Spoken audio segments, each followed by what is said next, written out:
You won't believe what went down in my first week at Brookside Medical Center. This woman storms in like she owns the place, then screaming that I wasted her time and ends up getting arrested. Yeah, that happened. Let me back up a sec so you get the full picture. It was a typical busy morning when the clinic door slammed open so hard it rattled the walls.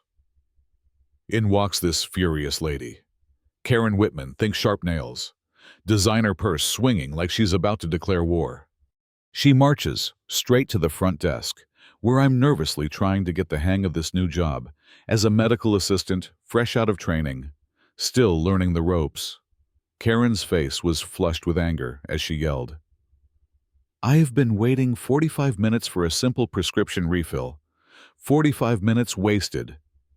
The whole waiting room went dead silent, all eyes on her. And honestly, on me too.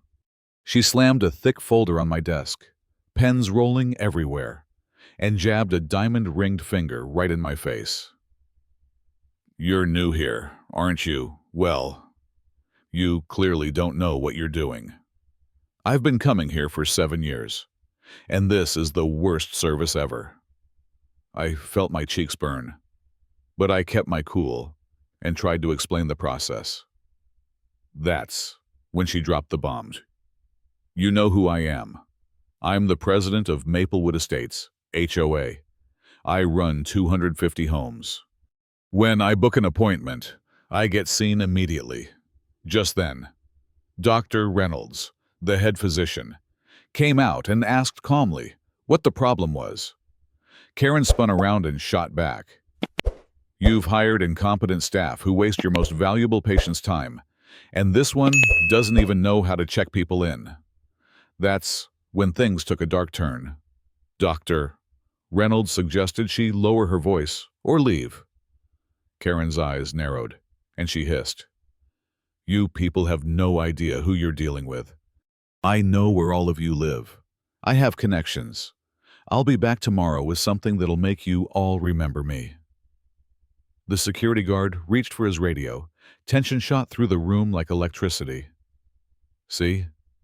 I was only 4 days in at the clinic. Diane, the office manager, had warned me about Karen, called her the neighborhood nightmare. She's the kind who's made people cry, fined neighbors unfairly, and generally ruled the HOA with an iron fist. Diane told me, just be polite, follow the rules, and call me if she gets out of hand. Easy to say. Right. Karen arrived 40 minutes early and immediately demanded to be seen because she had an important HOA meeting. "Dr. Simmons always makes time for me," she said, practically spitting the words. I explained, "We see patients by appointment order and emergencies first," but Karen wasn't having it, and wasn't. She pulled out her phone and started recording, narrating loudly about discrimination and incompetence, turning the whole clinic into her personal stage. The other patients started whispering, shifting uncomfortably. Diane came out to tell Karen firmly she had to wait her turn. But Karen flipped, calling me a child who knows nothing about customer service, threatening to ruin my career. The drama hit a peak when Dr. Reynolds reappeared with security. He told her to speak respectfully or leave. Karen snarled, "This is war. You have no idea who you're messing with." That's when she made the threat that got the cops called. "I know where you live. I have powerful friends. You'll regret this day." The waiting room froze. Security called backup. The clinic locked down while we waited for police. Here's the twist: Karen wasn't just a bully. She'd been voted off the HOA board weeks before, after trying to foreclose on a grieving family's home. She'd been showing up to meetings anyway, pretending she was still in charge because no one dared to confront her. The neighbors terrified. When police arrived, Karen refused to cooperate. She took photos of staff cars, shouted about her rights, but the officers were ready. They handcuffed her right there in the parking lot. I watched through the break room window, shaken but oddly relieved finally. Justice catching up. That day, the clinic stayed closed, but the staff rallied around me, saying none of it was my fault. Karen's facing criminal charges, now threats. disturbing a healthcare facility, resisting arrest and a possible year in jail plus hefty fines. I drove by her house the next day.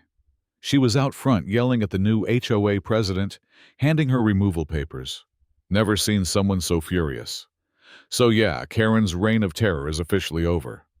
But it makes you wonder.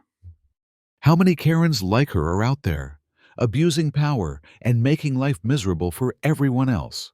And what does it take for the rest of us to stand up and say, enough?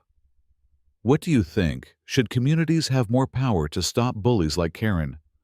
Or is it just part of living around difficult people? Drop your thoughts below. I want to hear your side of the story.